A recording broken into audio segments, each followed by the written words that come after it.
எலியாவுக்கும் யோவான் சாணகனுக்கும் சில ஒற்றுமைகள் உண்டு. பழைய ஏற்பாட்டினுடைய தீர்க்கதரிசி, பழைய ஏற்பாட்டினுடைய எலியா என்று சொன்னால் புதிய ஏற்பாட்டின் எலியா யோவான் சாணகன். பழைய ஏற்பாட்டுல எலியா என்று சொன்னால் புதிய ஏற்பாட்டின் எலியா யார் அப்படின்னா யோவான் சாணகன். காரணம், இந்த யோவான் சாணகன் எலியாவின் ஆவியும் பலமும் உடையவராயிருந்தார். லூக்கா 1:17 வாசிங்கள். லூக்கா 1:17. பிதாக்களுடைய இருதயங்களை பிள்ளைகளிடத்திற்கும் கீழ்ப்படியாதவர்களை நீதிமான்களுடைய ஞானத்திற்கும் திருப்பி உத்தமமான ஜனத்தை கர்த்தருக்கு ஆயத்தப்படுத்தும்படியாக அவன் எலியாவின் ஆவியும் பலமும் உடையவனாய் அவருக்கு முன்னே நடப்பான் என்றான்.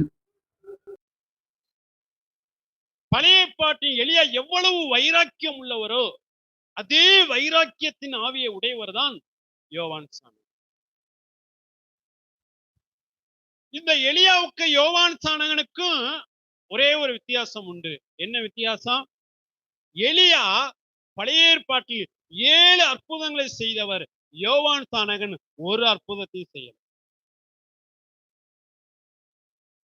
ஒரு அற்புதத்தையும் செய்யல.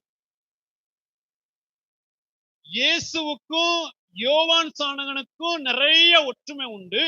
ஒரே ஒரு வித்தியாசம், இந்த யோவான் சாணகன் ஒரு அற்புதம் கூட செய்யல. அதே போலவே எலியா பழைய ஏற்பாட்டை 7 அற்புதங்களை செய்தவர்.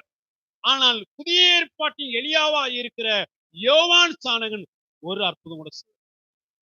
ஆனால் எலியாவின் வாழ்க்கை எப்படி பிரகாசித்ததோ அதே போலவே யோவான் சாணகனுடைய வாழ்க்கையும் பிரகாசித்தது. இயேசுடைய வாழ்க்கை எப்படி பிரகாசித்ததோ அதே போலவே யோவான் சாணகனுடைய வாழ்க்கையும் பிரகாசித்தது. ஆமென்.